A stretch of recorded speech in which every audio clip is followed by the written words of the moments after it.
Hi everyone. I was recently playing through Deep Jungle in Kingdom Hearts and kept failing to land on the hippos.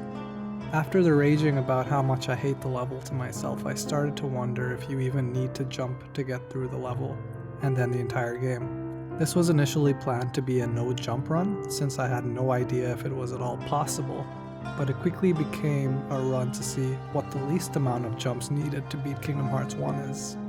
You'll see why soon.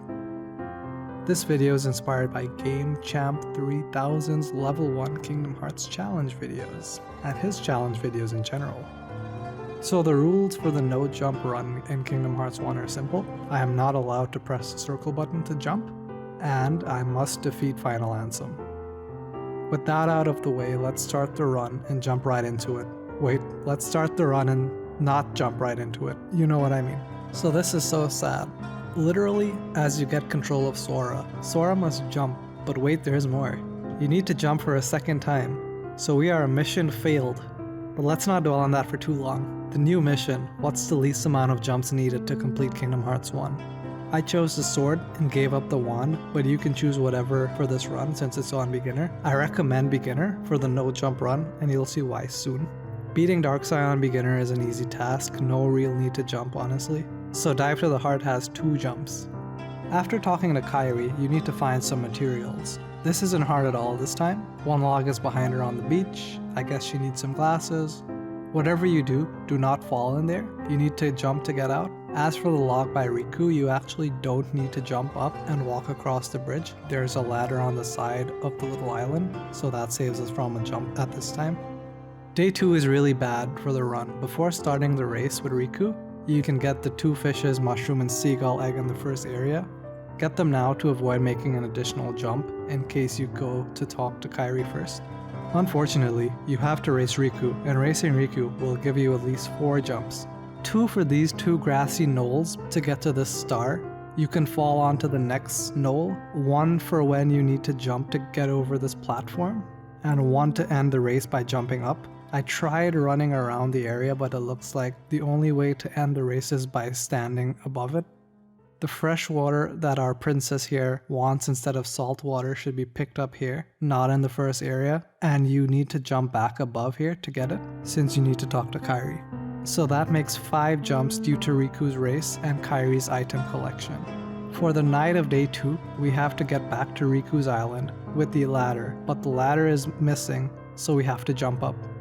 Beating Darkseid without jumping on beginner is an easy enough task. That makes it 6 jumps for Destiny Islands total. So far the mission is off to a terrible start. However, I am happy to report that things are about to change, at least for Traverse Town. Run through a bunch of doors to view Donald and Goofy's cutscene, then run back to Sid, beat Leon up, and resist all temptation and jump on the table and open the treasure chest. Be careful here. When you're outside, do not fall into the water. There is no way to get out. Then, you beat the boss as you would normally since Sora homes in on an enemy, and you're good. Expect a good amount of random swinging and missing during this run. And so we have it, 0 jumps in Traverse Town. We are going to avoid going to Olympus Coliseum for the entirety of this playthrough because you have to jump to complete the training and there's nothing there that is needed to finish the game. On to Wonderland. Make sure to push in the couch before drinking the shrink potion. This helps you avoid having to jump back on the table.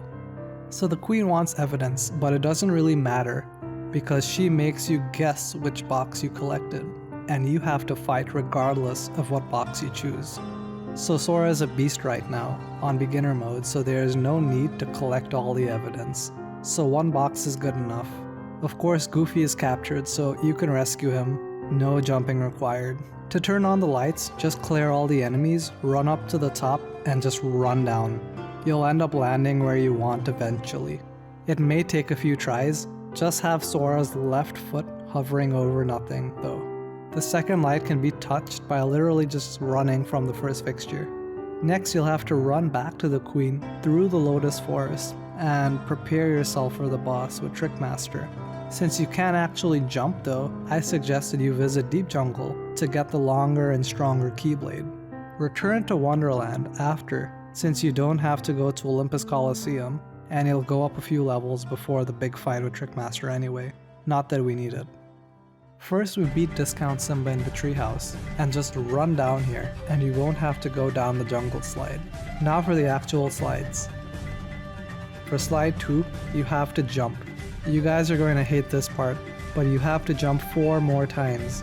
After grabbing slide 3 by the portrait of Tarzan, you have to jump 3 more times, so this makes jumps 2, 3, and 4. If you're lucky and can fall just right, you'll land on top of the boxes when you let go of the flagpole without having to jump. When you're in Hippo's Lagoon, climb the ivy to avoid jumping on the hippos. I know the triangle command says jump on, but you're not actually pressing the circle button to jump onto it, so it doesn't count. I hope you enjoy the vines because you're going to have to do it a few times. Once you get to the end, you'll have to jump across the gap. You'll have to make 2 more trips to the treehouse. Luckily for you, you won't have to jump across the next time as this kind gorilla teleports Sora to this branch, so we don't have to jump across. Now we are close to the end. All you have to do is fight Clayton. Good job everyone, you got all the way here and beat Clayton. Now the real challenge begins. You have to scale the waterfall. To the best of my abilities, the minimum number of jumps required to get to the top of the waterfall is 4. 2 jumps at the start. Jump to this platform. Climb across the vines. Climb up another vine. And fall just right to get to the end. This makes 9 jumps for Deep Jungle. Now we can finish Trickmaster. He killed our family and framed us for murder. He's going down. Maybe not the family part or the murder part, but everything else, so he's going down. However, before we can start the fight, we unfortunately must do our first and only jump for Wonderland, which is to jump onto the table. I decided to include this entire clip, as I myself find this hard to believe, since this entire fight is described in the dictionary under the word jump. Thanks, Donald. Right off the bat, he starts with a thunder that actually downs Trickmaster. Me falling off was actually a mistake. I'm not the MLG player that I used to be. Goofy already trying something but failing. Don't worry, it's not too long. And this fight alone is the reason that I played on beginner. Playing on standard, proud, or level 1 proud will add a bunch of jumps to just be Trickmaster. That makes 1 jump total for Wonderland, literally at the end.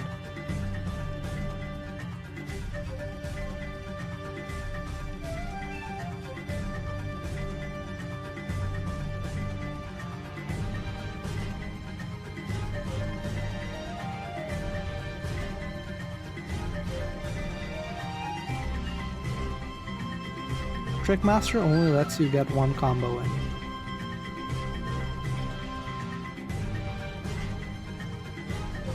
Donald using lightning here is such a good thing.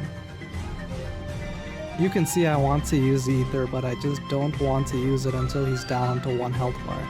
Eventually I just give up and use the ether and spam fire.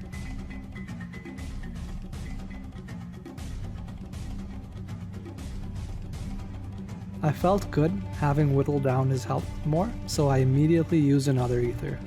I was a bit worried having only 1 item left.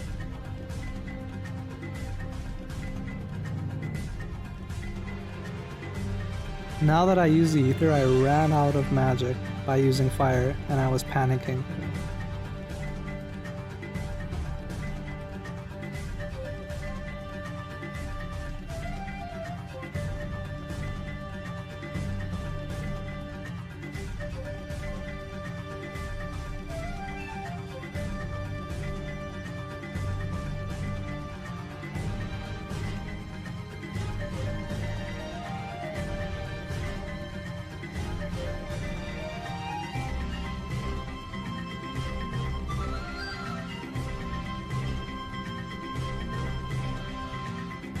If Trickmaster didn't bend down, that would have been it for me. That attack was all that was needed, for him to bend down and for us to complete the level. So we've avoided Olympus Coliseum and now we have to see the Traverse Town's keyhole to travel to Acrobat For those of you keeping score at home, we are currently sitting at, or should I say jumping in at, 18 jumps total for the game. So now go talk to Leon in the sewer, but you can't leave the sewer without jumping, so you have to jump out, which makes it 19 jumps. Then you go beat opposite armor. You don't have to jump to ring the bell or fight him, but the difficulty now is getting to Merlin's house. Unfortunately, we don't have glide yet, so we must jump to get to the other side. Through this jumping exercise to get to Merlin's house, you'll have accumulated an additional 6 jumps, bringing our grand total to 24 jumps to get this far into the game. Okay, so upon landing in Acrobat, make your way to Aladdin's house. Free the magic carpet and go to rescue Jasmine. You should have no jumps so far. Now things begin to spice up. While you're down here, you can use the pot scorpion to get yourself onto the platform he is on. This saves you a jump. You will have to jump to get to the Heartless above, making it our first jump for the level. But like all good things, there's more to come. You have to do a few more jumps to clear the gap. If you jump just right, you can avoid hitting those 2 boxes and make this 4 jump gap become 3 jumps. So now we are at 4 jumps total. Now head to the desert, rescue Aladdin, and come back to find the road blocked. Just return to the gummy ship and choose to land in Aladdin's house, and you'll have successfully passed the impassable obstacle. I wish the gummy ship could let us skip more areas. Exit through Aladdin's wooden pole on the left and you can dodge roll the gap to where you need to go. This area adds a whopping 6 jumps to the counter, and we thought Deep Jungle was bad. Try to kill the enemies here as they don't despawn.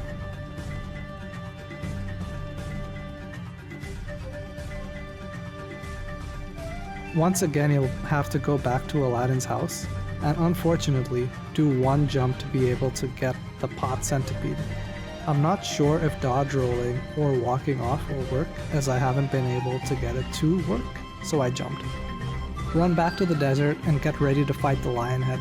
Honestly, I just expected having to jump onto the head, but I'll take any favors that the game will give me, Sora just plopped himself on. I was actually surprised that I didn't fall off during this fight.